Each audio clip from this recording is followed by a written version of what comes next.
বাবা মা কত আদর করে লেখাপড়া করাইল রে বাবা।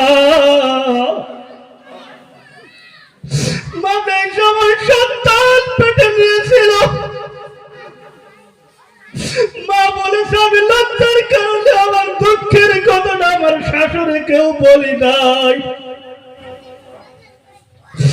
আমার শাশুড়িকেও আমি বলি নাই গো। এত কষ্ট হয়েছে রে, আজকে সে মা বাবার প্রতি আপনার নারাজ। আমার বললো রে মা বাবা এক সময় সন্তানের জন্য কান্না করেছিল রে বন্ধু, সন্তান যদি একটা দিন ভাত না খাইতো রে মা, 12টা নয় একটা নয় রে বাবা, দৌড়ে গেছে ডক্টরের কাছে রে বললো। ডক্টরকে বলেছে রে আমার বাবাই তো ভাত খায় না, কি হয়েছে আমি জানি না। সেই সময় বাবা মা কাঁদছে রে, আর এখন বাবা মা কান্দে ছেলেরা ভাত দেয় না।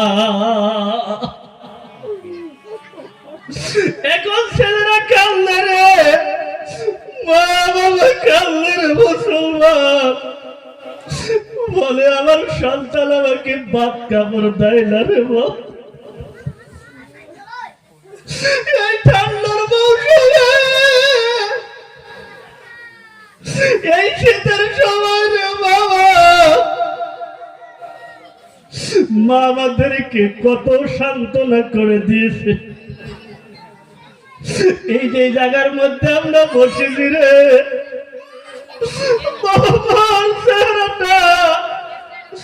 আমার আপনার চোখের মধ্যে ধরা পড়ে গেছে রে বাবা। মায়ের যে সময় প্রসব বেদনা শুরু হলো, প্রত্যেকটা মানুষকে ডেকে বলেছে আমিও সন্তানের বাবা রে। আমার সন্তান যে সময় আমার স্ত্রী একদিন আমাকে বলেছে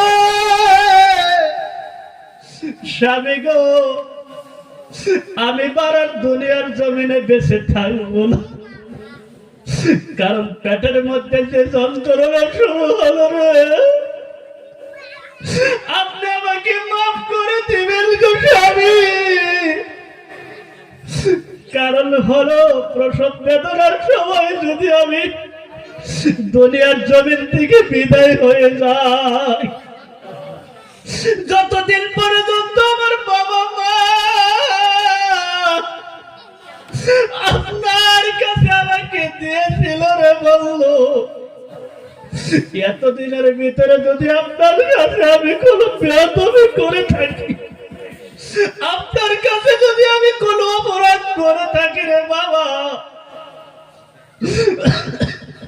বলতে পুরানের স্বামী রে আপনি দয়া করে আমাকে ক্ষমা করে দেবে।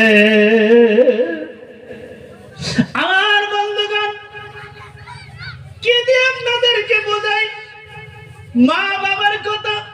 মা বাবা যদি দোয়া করে আমার সন্তানকে আল্লাহ তুমি পাগল বানায়া দাও, আল্লাহ পরওয়ারদিগার আলম বলেন সন্তানের জন্য যদি মা বাবা বড় দোয়া করে এই দোয়াও কবুল করে কে একটু জোরে বলে। মা বাবা যদি বড় দোয়া করে কেরা কবুল করে গো, কেরা কবুল করে?